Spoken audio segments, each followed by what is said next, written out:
As-salaam wa-alaikum, brothers and sisters. Welcome to Year 6 of the 17 Verses podcast. I'm your host, Maher Haq. In this podcast, we take a small selection from the Quran every day and recite it to you in plain English, so you can get a small slice of God's Word while you go about your day. By averaging 17 verses per day, we're able to break the Quran down into manageable pieces and finish it in 1 year.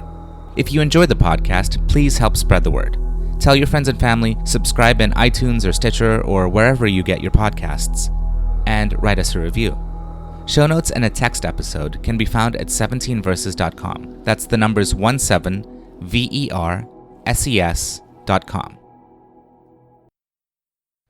Today's selection is the entirety of Surah 95, At-Tin, or the Fig, verses 1 through 8. This surah appeals to 4 sacred symbols in order to show that God created man in the best of molds, but that man is capable of the utmost degradation unless he has faith and leads a good life. Tafseer for this surah concerns the 4 sacred symbols mentioned in verses 1 through 3. Bismillah ar-Rahman ar-Rahim. In the name of Allah, most gracious, most merciful. By the fig, and by the olive, by the Mount of Sinai, and by this city of security, or Mecca.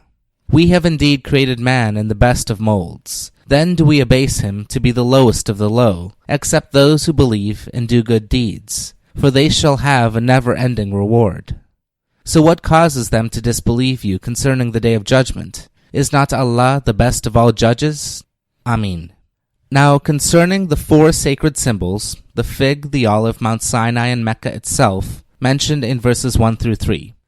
Quote, about the precise nature of the first 2 symbols, and especially of the symbol of the fig, there is much difference of opinion. If we take the fig literally to refer to the fruit or to the tree, it can stand as a symbol of man's destiny in many ways. Under cultivation, it can be one of the finest, most delicious, and most wholesome fruits in existence. In its wild state, it is nothing but tiny seeds, and is insipid and often full of worms and maggots.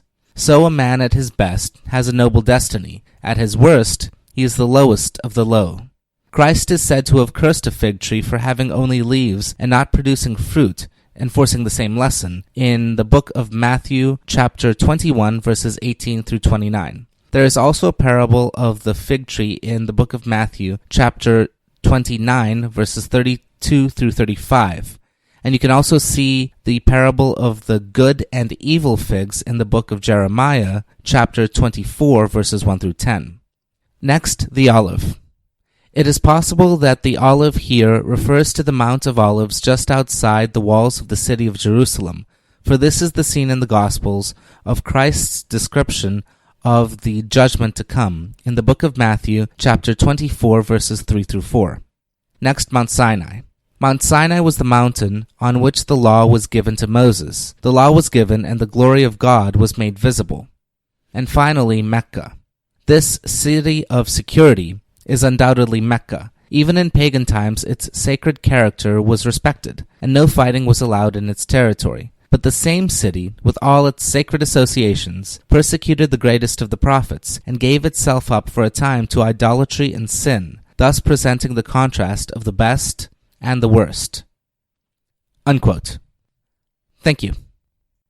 This concludes today's episode of the 17 Verses podcast. I hope that this selection helps increase your understanding of the Holy Quran just a little bit. If you like the podcast, you can subscribe in iTunes or Stitcher and write us a review. Or you can grab the RSS feed and put it into your own podcast app. The show notes, including a text version of this episode, can be found by going to 17verses.com. That's the numbers 17verses.com. Thank you, and be well.